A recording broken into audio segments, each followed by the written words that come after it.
নমস্কার। আজ 5ই ডিসেম্বর 2025। ভারত সেবাশ্রম সংঘের প্রতিষ্ঠাতা শ্রীমৎ স্বামী প্রণবানন্দজি মহারাজের জন্মোৎসব উপলক্ষে আজ ঢাকাস্থ টিকাটুলি মন্দির তথা প্রণব মঠ কর্তৃক দিনব্যাপী এক অনুষ্ঠানের আয়োজন করা হয়। প্রণব মঠে দীক্ষিত একজন সনাতনী হিসেবে আমিও এই বিশাল আয়োজনে অংশগ্রহণ করেছিলাম। আমার সৌভাগ্য আজ সুদীর্ঘ কয়েক বছর পর প্রদীপ মহারাজের বক্তৃতা শুনতে পেলাম। প্রদীপ মহারাজ তথা দিগ্বিজয়ানন্দ স্বামীজি তার বক্তৃতায় একজন সনাতনীর জীবন আচরণ কেমন হওয়া উচিত সেটা ব্যাখ্যা করেছেন। প্রণবানন্দজি মহারাজের মতাদর্শ ব্যাখ্যা করেছেন। আমাদের মধ্যে যে কুসংস্কার বা ভুল জীবনাচরণগুলো আছে সেগুলো তুলে ধরেছেন এবং সেগুলো বর্জন করতে বলেছেন। তার দরাজ কণ্ঠে দেয়া বক্তৃতা সম্পূর্ণটি আমি নিজের ক্যামেরায় বন্দি করি এবং আপনাদের জন্য এই ভিডিওর মাধ্যমে তুলে ধরলাম। আশা করি সকল সনাতনী ভাই বোনেরা সম্পূর্ণ বক্তৃতাটি মনোযোগ দিয়ে শুনবেন। তারপর শিখ ধর্ম হয়েছে, শিখেরা আলাদা হয়ে গেছে, জৈন ধর্ম হয়েছে, জৈনরা আমাদের থেকে পৃথক হয়েছে, আর্য ধর্ম নামে একটা সম্প্রদায় আছে, তারাও আমাদের থেকে পৃথক হয়ে গেছে। এইবারে স্বামী প্রণবানন্দজি কি বলছেন, আর বর্তমান সমাজের প্রেক্ষাপটে আপনারা শিক্ষিত সম্প্রদায় জানেন এখনো যা হিন্দু টিকে আছে তাদের মধ্যে কেউ কেউ আবার হিন্দু সমাজ থেকে পৃথক হতে চাইছেন, কিন্তু আমি মনে করি এটা সুবুদ্ধির কাজ হবে না। এক রহে তো শেখ রহেগা। স্বামী প্রণবানন্দজি একটা কথাই বলেছেন বারবার যে আমাদের বিদ্যা আছে, বুদ্ধি আছে, ব্যক্তিগত শক্তি সামর্থ্য আছে, কিন্তু নেই কেবল একতা। এই একতার শক্তি যদি আমরা আবার জাগিয়ে তুলতে পারি, আমরা আবার পৃথিবীর বুকে অস্তিত্ব রক্ষা করতে পারি। এই আচার্য স্বামী প্রণবানন্দজি একটি নামে আহ্বান করেছেন সবাইকে। আমার জানা মতে হিন্দু সমাজের 360টি টাইটেল আছে, 360টি টাইটেল। যদি আমরা টাইটেল ধরে ডাক দিই মানুষকে একত্রিত করতে পারবো না, কিন্তু একটি নাম স্বামী প্রণবানন্দজি বলছেন যদি আমরা হিন্দু নামে আহ্বান করি তাহলে আমরা বেশিরভাগ লোকই সাড়া পেয়ে যাব। হিন্দু সে যে মতের হোক, সে যে গুরু আশ্রিত হোক না কেন। আরেকটি পয়েন্টে আমরা মিলিত হতে পারি যে আমরা গুরুকে অস্বীকার করি। যত মত রয়েছে কোন মত কিন্তু গুরুকে অস্বীকার করে না, সব গুরুকে সবাই স্বীকার করে। এখানে একটা মিল রয়েছে। ন গুরুধিকম তত্ত্ব ন গুরুর অধিকম তপঃ তত্ত্ব জ্ঞানাৎ পরম নাস্তি তস্मै শ্রী গুরবে নমঃ। যদি আমরা গুরুতত্ত্বকে স্বীকার করি আমরা এক হতে পারি। আজকে রামকৃষ্ণ মিশনের স্বামীজি, প্রণবমঠের স্বামীজি আমরা কি করে হলাম? এই যে শ্রদ্ধা ভক্তি অন্যান্য মঠ মিশনের সাথে আমরা করতে পারি। আমি কয়েকদিন আগে চট্টগ্রামে ছিলাম। চট্টগ্রামের স্বামী নিগমানন্দজির আশ্রম আছে। নিগমানন্দ স্বামীজির আশ্রম থেকে আমাকে আহ্বান করা হলো, স্বামীজি এখানে স্বামী নিগমানন্দজির একটা উৎসব হচ্ছে, আপনি কি আসবেন? আমি বললাম নিশ্চয়ই। আমি সেখানে গিয়ে নিগমানন্দ স্বামীজির আশ্রমে গিয়ে সেখানে কিছু বললাম, কিন্তু আসল তত্ত্ব যদি আমরা বিচার করি সেখানে অনেক ক্ষেত্রে পার্থক্য থাকে না, কিন্তু পার্থক্য হয়ে যায় ওয়ান্ট অফ স্পিরিচুয়াল নলেজ, আধ্যাত্মিক জ্ঞানের অভাবে পার্থক্য হয়। ধরুন আমি বললাম ওম নমঃ শ্রী ভগবতে প্রণবায়, আর ওখানে একজন বললেন ওম নমঃ শ্রী ভগবতে বাসুদেবায়। এইবার এখানে কিন্তু অনেকে পার্থক্য ধরে নিলেন। হ্যাঁ, ওম নমঃ শ্রী ভগবতে প্রণবায়, আর স্বামীজি তো ওনার গুরুর বন্দনা করেছেন, আর ওম নমঃ শ্রী ভগবতে বাসুদেবায় উনি তো কৃষ্ণ নাম করেছেন। কিন্তু আমি প্রমাণ করতে পারি ওম নমঃ শ্রী ভগবতে প্রণবায় আর ওম নমঃ শ্রী ভগবতে বাসুদেবায় একই কথা। গীতার সপ্তম অধ্যায়ের 8 শ্লোকটা আপনারা পড়ুন, দেখুন কি লেখা আছে। রসমৎসু কৌন্তেয় প্রভা অশ্মি শশী সূর্যায়ঃ প্রণব সর্ববেদেষু শব্দ খে পৌরুষম ঋষু। এই প্রণব শব্দটা গীতার সপ্তম অধ্যায়ে 8 শ্লোকে রয়েছে। যে আমি প্রণব নামে সমস্ত বেদের মধ্যে অবস্থান করছি। এই প্রণবটা ভগবান কৃষ্ণের নাম, প্রণব ভগবান কৃষ্ণের নাম। আমরা অবশ্য 108টা নাম পাই ভগবান কৃষ্ণের, কিন্তু সেখানে বলা আছে অনন্ত কৃষ্ণের নাম অনন্ত মহিমা, নারদ আদি ব্যাস দেবে দিতে না রে সীমা। আবার বলেছে অনন্ত নাম, তাহলে অনন্ত নাম মানে যার নামের কোনো শেষ নেই। তাই প্রণব কৃষ্ণের নাম, প্রণব কৃষ্ণের নাম। অর্থাৎ ওম নমঃ শ্রী ভগবতে প্রণবায় আর ওম নমঃ শ্রী ভগবতে বাসুদেবায়, এর মধ্যে কোনো পার্থক্য নাই। কিন্তু মানুষ এটা পার্থক্য করছে। মানুষ পার্থক্য করছে কেন? ওয়ান্ট অফ স্পিরিচুয়াল নলেজ, অধ্যাত্ম জ্ঞানের অভাব, আধ্যাত্মিক জ্ঞানের অভাব। আচার্য স্বামী প্রণবানন্দজি সর্বাগ্রে এই অভাবটা পূরণ করার জন্য আমাদের যুব সমাজকে আহ্বান করেছেন। যুব সমাজ, এসব যুবক ভাইরা, আমাদের সমাজের কুসংস্কারকে দূর করি। যুবকদের উদ্দেশ্যে স্বামী প্রণবানন্দের অভয় আশীর্বাদ বাণী। তিনি অভয় আশীর্বাদ দিয়েছেন যুবকদের। যারা এখানে যুবক ভাই রয়েছ, তোমরা শুনে রাখো, স্বামী প্রণবানন্দের তোমাদের বন্ধু, ছাত্র বন্ধু, যুব চরিত্র উন্নয়নে স্বামী প্রণবানন্দ যে ভূমিকা রেখেছেন। সম্প্রতি হিরণময় নামে একটা ছেলে স্বামী প্রণবানন্দজির জীবনের উপরে গবেষণা করে ভারতের একটা শ্রেষ্ঠ ইউনিভার্সিটি থেকে ডক্টরেট ডিগ্রি পেয়েছে। নিশ্চয়ই আপনারা জানেন, যারা অনেকে মোবাইলে ঘাটাঘাটি করেন তারা জানেন। তাহলে স্বামী প্রণবানন্দজির জীবনে কি আছে যার জীবনী নিয়ে গবেষণা করে ডক্টরেট ডিগ্রি করা যায়? আচার্য স্বামী প্রণবানন্দজির জীবন দর্শন নিয়ে যুব সমাজকে আমি গবেষণা করতে বলি। স্বামী প্রণবানন্দজি যুবকদের আশীর্বাদ করেছেন, those who are engaged in life building through self and sense control are dearer to me than human life. Wherever and wherever they may be, a talisman of my spiritual power will protect them in all circumstances. হে ভাইরা আমার, স্বামী প্রণবানন্দের আশীর্বাদ শোনো।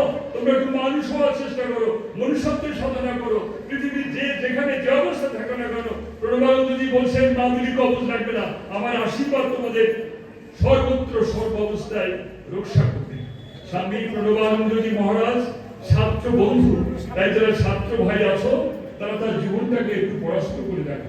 আর যারা আপনারা গৃহী মানুষ রয়েছেন, অধিকাংশই গৃহী মানুষ, গৃহীদের কথা তো বললাম। স্বামী প্রণবানন্দজি গৃহীদের জন্য কোনো কঠিন নিয়ম দেননি। একদিন এক মাতাজি বলছেন, বাবা দীক্ষা তো নিয়েছি, কিন্তু আপনার নাম তো সময় মতো করতে পারি না। তখন তিনি কি বললেন, দেখো তুমি গৃহী মানুষ, তোমার সংসারের যা কর্তব্য সেগুলো তুমি আগে করবে। তোমার স্বামীর সেবা, তোমার পুত্র কন্যার সেবা, শ্বশুর শাশুড়ি থাকে তাদের সেবা ইত্যাদি সংসারের যে কাজগুলো ফার্স্ট অ্যান্ড ফরমোস্ট ডিউটি তোমার সেগুলো। তারপরে তুমি যখন অবসর পাবে তখন তুমি আমার নাম। কত সুন্দর করে তিনি গৃহী ভক্তদেরকে অভয় দিয়েছেন, আশ্রয় দিয়েছেন। এভাবে তিনি মানুষকে আকর্ষণ করেছেন। স্বামী প্রণবানন্দজি সমগ্র হিন্দু সমাজকে ঐক্যবদ্ধ করতে চেয়েছেন। তাই প্রণব মঠের বিভিন্ন শাখায় গুরু পূজার পাশাপাশি শিব পূজা হয়, কৃষ্ণ পূজা হয়, রাম সীতার পূজা হয়, এমনকি অবাঙালি হিন্দুরা যাবেন গণেশ ঠাকুরের পূজা হয়, এভাবে দুর্গা পূজা হয়, কালী পূজা হয়। মানে আমি রাজস্থানে গিয়েছিলাম, সেখানে দেখলাম আমাদের এই আশ্রমে প্রণব মঠে হনুমানের মন্দির, সেখানে গুরু পূজার পাশাপাশি হনুমানের পূজা হচ্ছে, কারণ সেখানে হনুমান ভক্ত আছে। জয় হনুমান বলতে হাজার হাজার হিন্দুরা ঐক্যবদ্ধ হচ্ছে। অর্থাৎ সেখানেও আচার্য প্রণবানন্দজির অবদান দেখুন।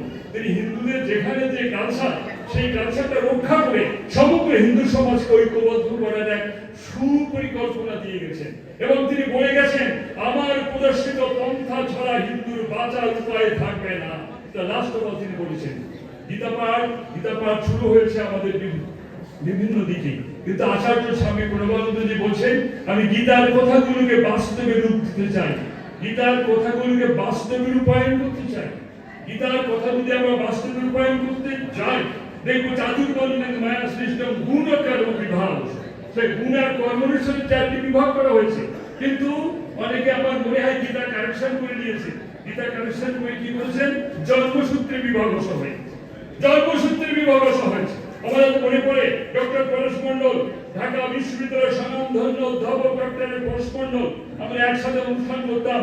উনি একদিন আমাকে দুঃখ করে বলছেন, স্বামীজি আমি সংস্কৃত ভাষা জানি, আমি সংস্কৃত পণ্ডিত, আমি বই লিখতে পারি, যে বই লিখে অন্যেরা পুজো করে, কিন্তু আমার পুজো করার অধিকার নাই। ওই অন্যরা টাইটেলের জন্য পুজো করে, আর আমার পুজো করার অধিকার নাই, যেহেতু আমার টাইটেল যে মন্ডল, তা আমি পুজো করতে পারি না। কিন্তু আমি যে বই লিখি, সেই বই লিখে অন্যরা পুজো করে, কিন্তু আমার পুজো করার অধিকার নাই। কিন্তু আচার্য স্বামী প্রণবানন্দজি এখানে বলেছেন ওই গুণ আর কর্মের উপরে ভিত্তি করে আমাদের মানুষকে বিচার করতে হবে। টাইটেল দিয়ে মানুষকে বিচার করার যুগ এখন আর নাই। এমন কিছু টাইটেল আছে যা শুনলে আমরা মনে করি উনি উচ্চ বর্ণের হিন্দু। নিশ্চয়ই আমার কথা বুঝতে পারছেন, আপনাদের মনের মধ্যে একটা কাজ করছে নিশ্চয়ই। এমন কিছু টাইটেল আছে যা বললেই আপনারা মনে করবেন উনি উচ্চ বর্ণের হিন্দু। আর এমন কিছু টাইটেল আছে তার যত গুণ থাক, টাইটেল শুনলে আমরা মনে করি উনি তো নিম্ন বর্ণের। কিন্তু না, টাইটেল দিয়ে বিচার করার আর যুগ নাই। এখন মানুষের গুণ আর কর্মের উপরে ভিত্তি করে মানুষকে বিচার করতে হবে। আচার্য স্বামী প্রণবানন্দজির কিন্তু একটাই কথা। আর আমাদের ঐক্য নেই। অনেকে শুধু আমাকে বলেন, স্বামীজি হিন্দু সমাজে এত মত আর এত পথ, এই মত পথ আমাদের সর্বনাশ করবে। একজন শিক্ষিত হিন্দু আমাকে বলছেন, স্বামীজি এত মত পথ আমাদের হিন্দু ধর্মে, এই জন্য আমি হিন্দু ধর্মকে ভালোবাসি। একজন হিন্দু হয়ে তিনি বলছেন। তো আমি সেখানে একটু রহস্যই করলাম বলতে পারি। আমি বললাম, দেখুন হিন্দু ধর্মে এত মত পথ আছে বলে আমি হিন্দু ধর্মকে একটু বেশি ভালোবাসি। কেন বাসি জানেন? কেন একটা ডিপার্টমেন্ট নিয়ে একটা বিশ্ববিদ্যালয় হয় না। বিশ্ববিদ্যালয়ে বহু ডিপার্টমেন্ট থাকে। খবর নেন ঢাকা বিশ্ববিদ্যালয় ডিপার্টমেন্টের সংখ্যা 80টার বেশি হয়ে গেছে। অক্সফোর্ড ইউনিভার্সিটি লন্ডনে অবস্থিত 357টা ডিপার্টমেন্ট। অক্সফোর্ড ইউনিভার্সিটিতে 357টা ডিপার্টমেন্ট। কোন ডিপার্টমেন্ট কি খালি আছে? আমার হিন্দু ধর্মকে আমি বলি এটা স্পিরিচুয়াল ইউনিভার্সিটি, এটা আধ্যাত্মিক বিশ্ববিদ্যালয়। এখানে মতপথ থাকার প্রয়োজন আছে। কেননা মানুষের রুচি, প্রকৃতি, আধ্যাত্মিক তত্ত্ব, ধারণা, শক্তি মানুষের এক না। মানুষের চেহারাও এক না। প্রত্যেকে দুটো চোখ, একটা নাক ইত্যাদি গান রয়েছে, কিন্তু চেহারা এক এক। এই যে বিচিত্র চেহারার মানুষ আর বিচিত্র রুচি প্রকৃতির মানুষ, এবং পরিষ্কার গীতায় বলা আছে সত্য রজ তম গুণের মানুষ আছে। এদের প্রার্থনা, এদের ঘোষণা পদ্ধতি কি এক হতে পারে? না, কখনো এক হতে পারে না। এই জন্য আমাদের পবিত্র গীতা বলেছেন, जो भक्त जिस प्रकार से मैं भजता है मैं उनकी उसी प्रकार से भजता हूँ। हे अर्जुन, मनुष्य सभी प्रकार के मेरे मार्गों का अनुसरण करते हैं।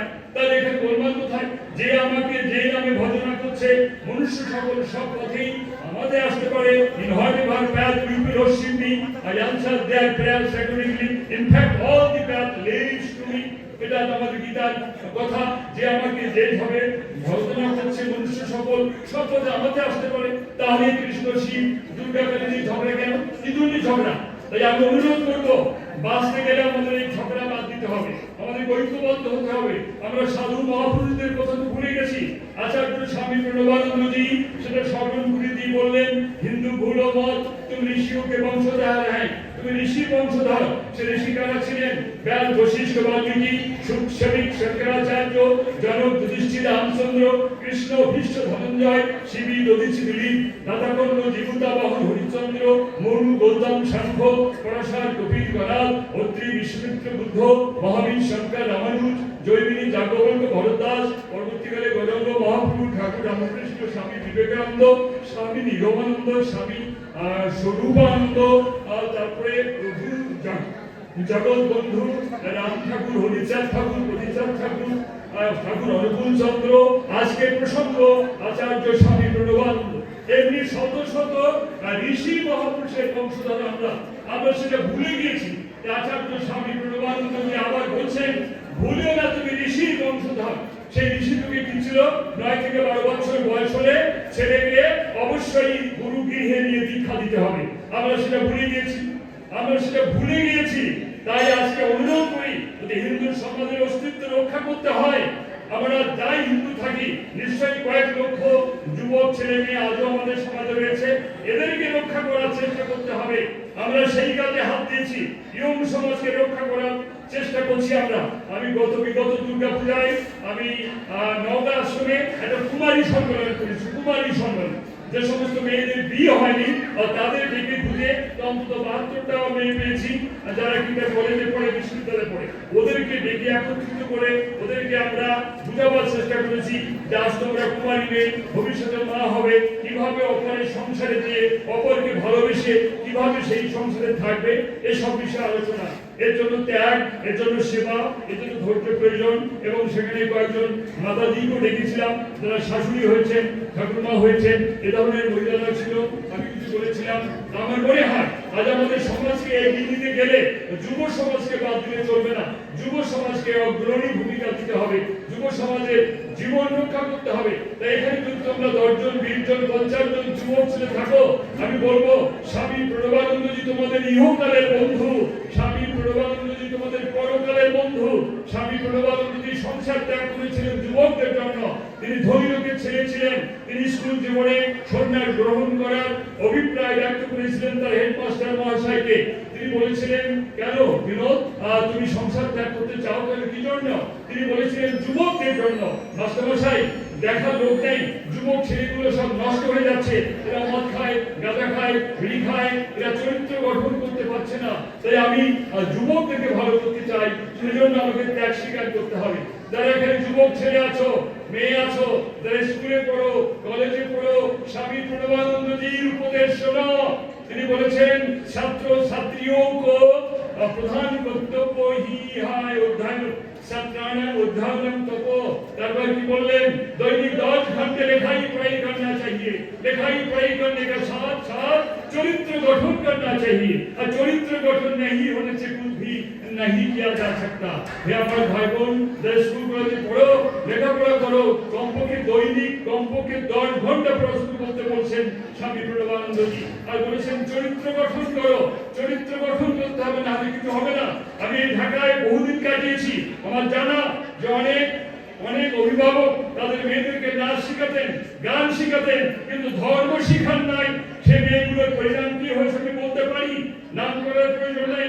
অনেক মেয়েরা আমাদের ধর্ম ছেড়ে চলে গেছে, কারণ যাকে ভিত্তি করে তারা বেঁচে থাকবে সেটাই শেখানো হয়নি। তাদেরকে গান শেখানো হয়েছে, তাদেরকে নাচ শেখানো হয়েছে। অনেক আমাকে বল, স্বামীজি আমার মেয়ে টিভিতে চান্স পেয়েছে নাচ করে, আমার সে মেয়ে পুরস্কার পেয়েছে নাচ করে। তো ভালো কথা, কিন্তু তারা কোনোদিন ধর্ম শিক্ষা দেয়নি। অবশ্যই যেটা অবস্থা হলো সেটা বললাম, সেই সব মেয়েরা হিন্দু সমাজের নাই, সব চলে গেছে আমাদের সমাজ থেকে। আজকে আমাদের জাতির অস্তিত্বকে রক্ষা করতে হলে কি করতে হবে? স্বামী প্রণবানন্দজি সেই কথা বলেছেন। স্বামী প্রণবানন্দজি শুধু ধর্মতত্ত্ব ব্যাখ্যা করে জীবন অতিবাহিত করেন নাই, এই জাতিটা কি করে বাঁচবে তাই চেষ্টা করেছেন। You will meditate by counting wooden beds, but I have counted the beds of nation building all through my life. লোকে জপ করে গাছের মলায় আর তুলসীর মলায়, সে তো আত্মমুক্তি সাধনায়। আর স্বামী প্রণবানন্দজি বলছেন, আমি জপ করি জাতি গঠন, জাতি গঠন, জাতি গঠন। এই একটি কথা নিয়ে একটা বই লেখা যায় যে স্বামী প্রণবানন্দ জপ করছেন জাতি গঠন, জাতি গঠন, জাতি গঠন। তো এভাবে স্বামী প্রণবানন্দজি চেয়েছেন আদর্শ সন্ন্যাসী সংগঠন, আবার আদর্শ গৃহীও। এই যদি গৃহীরা না থাকে তো সাধুরা কি করবে? সাধুদের যত কাজ সব কিন্তু গৃহীদের নিয়ে, সাধুদের যত কর্ম গৃহীদের নিয়ে। এখানে আজকে অনেক মায়েরা এসেছেন, মায়েদের উদ্দেশ্যে বলবো আপনাদের বেশি শিক্ষিত হতে হবে, বেশি জ্ঞানী হতে হবে।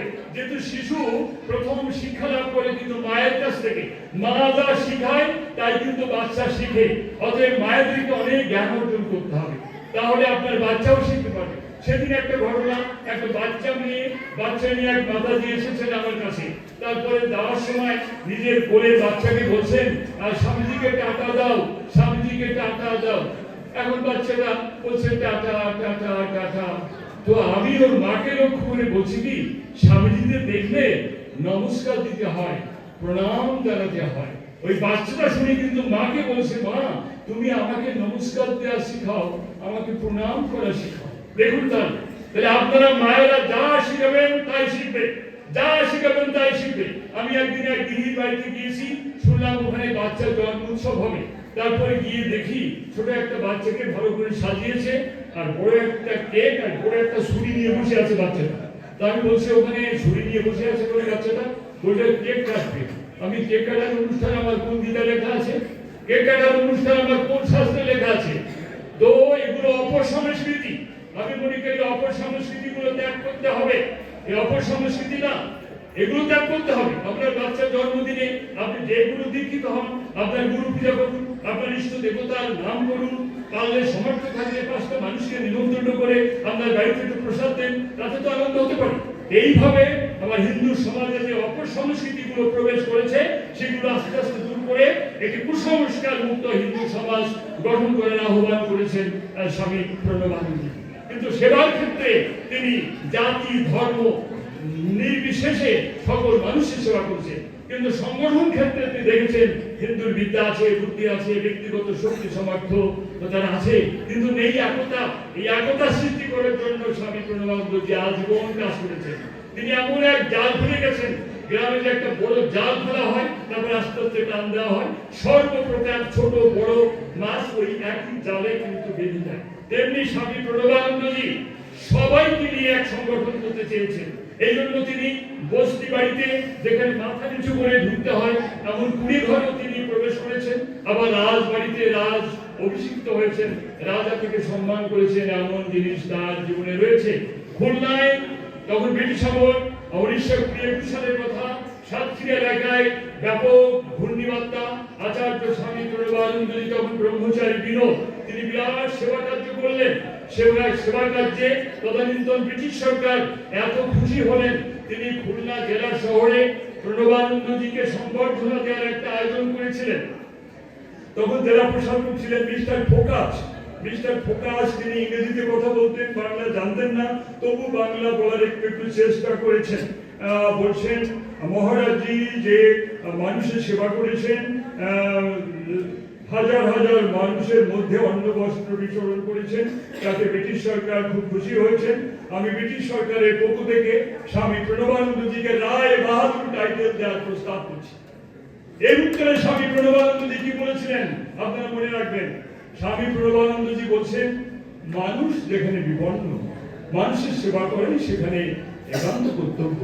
তো মানুষ যেখানে বিপন্ন, সেই বিপন্ন মানুষের মুখে আমি একটু অন্ন তুলে দিতে পেরেছি, একটু বস্ত্র দিতে পেরেছি, তত আপনাদের সকলের সহযোগিতা নিয়ে। কিন্তু এই সেবার বিনিময়ে এই রায়বাহাদুর টাইটেল গ্রহণ করা আমার পক্ষে বিড়ম্বনা। তাই ব্রিটিশ সরকারকে যথাযথ সম্মান জানিয়ে এই রায়বাহাদুর টাইটেল আমি আবার ব্রিটিশ সরকারকে ফিরিয়ে দিচ্ছি। এখানেই স্বামী প্রণবানন্দের ত্যাগ দেখুন। আর আমি শুনেছি ওই ব্রিটিশ সরকারের কাছ থেকে রায়বাহাদুর টাইটেল নেওয়ার জন্য তৎকালীন জমিদার, কোন জমিদার 1 লক্ষ টাকা দিয়েছেন, ব্রিটিশ সরকারকে 1 লক্ষ টাকা দিয়ে এই রায়বাহাদুর টাইটেল দিয়েছেন। আর প্রণবানন্দজি রায়বাহাদুর টাইটেল পেয়ে তিনি তার ত্যাগ করেছিলেন। স্বামী প্রণবানন্দজি জীবন দর্শন নিয়ে আলোচনা করার সময় শিখেছেন। তিনি জীবনের প্রতিটি রক্ত বিন্দু তীরে তীরে মানুষের সেবায়, জাতির সেবায় দিয়ে গেছেন।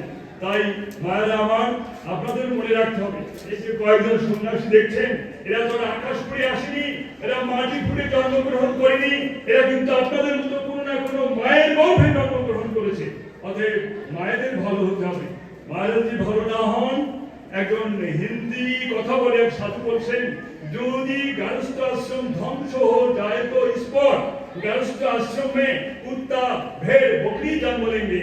বলছেন যদি গৃহস্থ লোকেরা উশৃঙ্খল হয়ে পড়ে, যদি গৃহস্থরা চরিত্রহীন হয়ে পড়ে, এরপর গৃহস্থের ঘরে বকরি মানে দন্ত ছাগল, ছাগল কুত্তা ভেড়া এগুলো জন্মাবে। তার মানে ভালো মানুষ আর জন্মাবে না।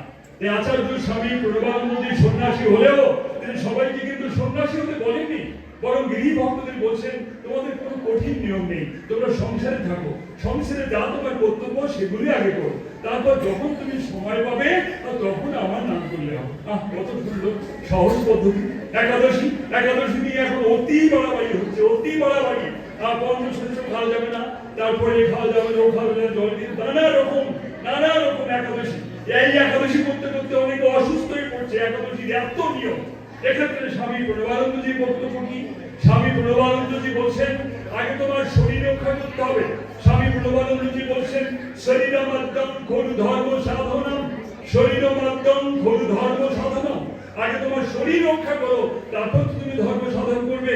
একদিন এক ভক্ত এসে প্রণবানন্দজি মহারাজের প্রণামের পর বললেন, বাবা আপনার কাছ থেকে তো আমরা দীক্ষা নিয়েছি, তো আপনারা তো মাছ মাংস খান না, তা আমাদের দীক্ষা নিয়ে কি আমাদের মাছ মাংস ত্যাগ করতেই হবে? সেখানে স্বামী প্রণবানন্দজি কি বললেন, না মা, তোমরা গৃহী মানুষ, তোমরা যেমন খাও তেমনি খাও, তারপর যদি কিছু ত্যাগ করতে হয় তোমার মন একদিন বলে দেবে, যে আমি সপ্তাহে একদিন নিরামিষ খাই। তো আমি বলতে চাই মাস্টার্স তো অনেক সাবজেক্টে করা যায়, আর স্বামী প্রণবানন্দ মনের উপরে মাস্টার্স করেছেন, মনের উপরে মাস্টারি করেছেন স্বামী প্রণবানন্দ। তিনি একটা মানুষ দেখলে বুঝতে পারতেন যে স্বভাব প্রকৃতি কেমন, তার ভিতরে মাছ খাওয়ার ইচ্ছা আছে, তার ভিতরে মাংস খাওয়ার ইচ্ছা আছে, তাকে কি জোর করে দাবি দেওয়া যাবে যে তুমি মাছ মাংস খেও না কাল থেকে? কখনই তা সম্ভব না। কিন্তু আজ কিছু কিছু লোক তা প্রচার করছে যে একাদশী করতে গেলে পঞ্চশস্য খাওয়া যাবে না, খাওয়া যাবে না, সে খাওয়া যাবে না, এরকম নানা কথা তুলছে। তা আমি বলি গীতার কোন শ্লোকে লেখা আছে? গীতার কোন শ্লোকে লেখা আছে বলুন? গীতা লেখা আছে সংযমের কথা লেখা আছে, সংযম। ভক্তিযোগের বাংলা কথাগুলো পড়ে দেখুন। ভক্তিযোগ কি লেখা আছে? সংনিয়ম ইন্দ্রিয় গ্রামম সর্বত্র সমবুদ্ধায়ঃ তে প্রাপ্নুবন্তি মামেব সর্বভূত হিতে রতঃ। গীতায় সংযমের কথা লেখা আছে, সেই সংযমটাকে পালন করুন। স্বামী প্রণবানন্দজি কাহানা হয়, স্বামী প্রণবানন্দজি বলেছেন, কি বলেছেন? কি বলেছেন? भयानक व्याघ्र और विषधर सर्प के संहार से, भयानक आतंकी व्याघ्र और विषधर सर्प के संहार से मनुष्य को भी प्रकृत वीर नहीं बन जाता है, परंतु जो अपने काम क्रोध लोभ मद मोह इंद्रियों को वश रख सके वही प्रकृत वीर बन जाता है। স্বামী প্রণবানন্দজি বললেন একজন বাঘকে ধরে যদি মেরে ফেলতে পারে, একটা বিষধর সর্প হাতে মুড়িয়ে মেরে ফেলতে পারে, সে কিন্তু প্রকৃত বীর নহে। যে নিজের রিপু ইন্দ্রিয় কাম ক্রোধ লোভকে নিজের বশে রাখতে পারে, সেই হচ্ছে স্বামী প্রণবানন্দজির ভাষায় সেই হচ্ছে প্রকৃত বীর, সেই হচ্ছে প্রকৃত বীর। আজকে গীতা পাঠ শুরু হয়েছে, ঘরে ঘরে গীতা শিক্ষা কেন্দ্র হয়েছে, এটা অত্যন্ত আনন্দের বিষয়। কিন্তু গীতা যদি একটি শ্লোক আপনারা জীবনে প্রতিপালন করতে পারেন তাতে কিন্তু লাভবান হবেন। গীতার মধ্যে লেখা আছে যে কর্ম ফলের আশা ত্যাগ করে কর্ম কর। তারপরে মাহাত্ম্যে বলা হচ্ছে এক অধ্যায় পাঠ করলে এই ফল, দুই অধ্যায় পাঠ করলে এই ফল, তিন অধ্যায় পাঠ করলে এই ফল, গীতা দান করলে এই ফল। যাদের এই বিশ্বাস আছে যে গীতা পড়বো না, গীতা আচরণ করবো না, শুধু দান করলেই ফল হয়ে যাবে, গীতার কথা একটাও মানবো না, শুধু পাঠ করলেই ফল হয়ে যাবে, তাদের বিশ্বাসে আমি আঘাত করতে চাই না। তবে এইটুকু বলতে চাই, গীতার একটি শ্লোক আপনারা পালন করুন, একটি শ্লোক পালন করুন, দেখবেন অনেক লাভবান হয়ে যাবে। ভক্তিযোগের একটা শ্লোক আছে যে বললাম, ভক্তিযোগে বলা হচ্ছে সংযমের কথা বলা হয়েছে, সংযম। ভক্তিযোগে কি বলা আছে বাংলা কথাগুলো পড়বেন যে জন্ম মৃত্যু সুখ দুঃখ লাভ লস বা লাভ লোকসান জয় পরাজয় নিন্দা প্রশংসা সুখ দুঃখকে যে সমজ্ঞান করতে পারে সেই আমার প্রকৃত ভক্ত, সেই আমার প্রকৃত ভক্ত। মালা তিলক নিয়ে ঝগড়া শুরু হয়েছে হিন্দু সমাজে, ফুল নিয়ে ঝগড়া শুরু হয়েছে হিন্দু সমাজে। কিভাবে ফুল নিয়ে ঝগড়া? কিভাবে? না না, এই লাল ফুলে তো নারায়ণ পুজো হবে না, এই সাদা ফুল ছাড়া তো নারায়ণ পুজো হয় না, এবং কালী পুজো করতে গেলে লাল ফুল লাগবে। হ্যাঁ, এরকম কোনো বইতে লেখা আছে। ওগুলো ম্যান ক্রিয়েটেড, ওগুলো ম্যান ক্রিয়েটেড, কিন্তু গড ক্রিয়েটেড। গীতায় পড়ুন, গীতা সুপ্রিম কোর্ট সমাধান হয়ে যাবে। 9 অধ্যায় 26 শ্লোক পড়ুন। পত্রম পুষ্পম ফলম তুম ইয়ো মে ভক্তা প্রদর্শতি তদহং ভক্তুপরহিতমস্মামি প্রদাতৎমনঃ। গীতার 9 অধ্যায় 26 শ্লোকে বলছে আমার ভক্ত ভক্তি করে আমাকে পত্র পুষ্প ফল জল যা দেয় তাই আমি গ্রহণ করি। এখানে আশ্চর্য হয়ে যাবেন, তুলসী পাতাও লেখা নেই, বেল পাতাও লেখা নেই, পত্র পুষ্প ফল জল আমার ভক্ত ভক্তি করে যা দেয় তাই আমি গ্রহণ করি। তাহলে ফুল নিয়ে ঝগড়া কেন? ফুল নিয়ে ঝগড়া কেন? মালা তিলক নিয়ে ঝগড়া কেন? কেউ হ্যাঁ তুমি দীক্ষা নিয়েছো, নিয়েছি, হ্যাঁ তুমি তিলক কাটো না কেন, তুমি তুলসী মালা গলা দাও না কেন, একে অপরকে প্রশ্নবিদ্ধ করছে। এইসব লোক যখন আমার কাছে এসে মনে দুঃখ নিবেদন করে, আমি বলি আচ্ছা গীতার কোন শ্লোকে লেখা আছে যে দীক্ষা নিলেই অমনি মালা তিলক দিতে হবে, দীক্ষা নিলে অমনি তুলসী মালা বাঁধতে হবে? গীতার যদি কোনো শ্লোকে লেখা থাকে আমাকে বলুন, আমি এখনই তুলসী মালা বাঁধবো না। কিন্তু গীতায় লেখা পাইনি বলে আমি আজও তুলসী মালা পড়ি নাই। গীতায় কোনো শ্লোকে লেখা নাই, কিন্তু অন্য কোনো বইতে লেখা আছে, সেগুলো ম্যান ক্রিয়েটেড, ওগুলো ম্যান ক্রিয়েটেড, ওগুলো মানুষের সৃষ্টি করেছে। আর গড ক্রিয়েটেড গীতা, এই জন্য শ্রীমদ ভগবদ গীতায় কিন্তু কৃষ্ণ উবাচ লেখা নাই। ভালো করে পড়ে দেখবেন, গীতায় বলা আছে ভগবান উবাচ, ভগবান কহিলেন। ভগবান কহিলেন, ভগবানের বাণীতে আপনি খুঁজে বের করুন তো যে দীক্ষা দিলে আপনাকে তুলসী মালা দিতে হবে, আপনাকে মালা ঝোলা তিলক কাটতে হবে। অতএব মালা ঝোলা তিলক যারা পড়েন তাদের আমি শ্রদ্ধা করি, কারণ আমি একজন গেরুয়াধারী সন্ন্যাসী। মালা তিলক ঝোলা যাদের নিতে ভালো লাগে তারা নেবেন, কিন্তু অন্যকে বিদ্ধ করবেন না, অন্যকে বাধ্য করবেন না যে তুমি দীক্ষা নিয়েছো তোমাকেও মালা তিলক নিতেই হবে না। কেননা হিন্দু ধর্ম সবাইকে স্বাধীনতা দিয়েছে, সবাইকে ধর্ম করার স্বাধীনता দিয়েছে। जो भक्त जिस प्रकार से मैं भजता है मैं उनके उसी प्रकार से भजता हूँ। ये जो मनुष्य सभी प्रकार के मेरे मार्ग का अनुसरण करता है, তাহলে এখানে স্বাধীনতা রয়েছে আমাদের, তাহলে আমরা কেন সব ঝগড়া করবো? তাই আজকে সমস্ত যেসব চলছে, আমি বাংলাদেশের বিভিন্ন গ্রাম অঞ্চলে ঘুরি, সময় করে গ্রামে গ্রামে দেখলাম শুধু ঝগড়া, কৃষ্ণ আর শিব নিয়ে ঝগড়া, একে অপরকে স্বীকারই করতে পারে না, একে অপরকে দেখতেই পারে না। এই জন্য যোগী বসো না, তুমি বসছো না বলে তো আমি কথা বলছি, প্রিয় ভক্তবৃন্দ, আসুন আমরা নিজেদের মধ্যে এই দলাদলি, এই হিংসা, এই বিদ্বেষগুলোকে দূর করে আমরা ঐক্যবদ্ধ হই। আমি বলতে চাই, ধর্ম আপনার বাঁচার জন্য করতে হবে। পরকালে স্বর্গলাভ হবে নাকি বৈকুণ্ঠ লাভ হবে সেটা নিয়ে আমার মনে হয় বেশি চিন্তা করা উচিত না। আপনার কর্মফল সেটা ঠিক করে যাবে, কিন্তু আপনাকে বাঁচতে গেলে ধর্ম আচরণ করতে হবে, আমাদের বেঁচে থাকতে গেলে ধর্ম আচরণ করতে হবে। ধর্ম আচরণ আপনাকে বাঁচতে গেলে, কারণ ধর্মই মানুষের অস্তিত্ব রক্ষা করে। If you protect your righteousness, righteousness will protect you. যদি তুমি তোমার ধর্মকে রক্ষা করো, ধর্ম তোমাকে রক্ষা করবে। আসুন আমরা আচরণ করি, আমরা কিছু আচরণ করি। প্রস্তাব রেখেছি স্বামী সচিতানন্দজি মহারাজের অনুমতি নিয়ে, আমি একটা প্রস্তাব রেখেছিলাম যে যোগের আগে আমরা সবাই মিলে একটু গীতা পাঠ করি। সবাই মিলে, এদের মধ্যে গীতা কবিতা আছে, আমি ছাত্রদের বলি আর সবাই হাতে পেতে পারো।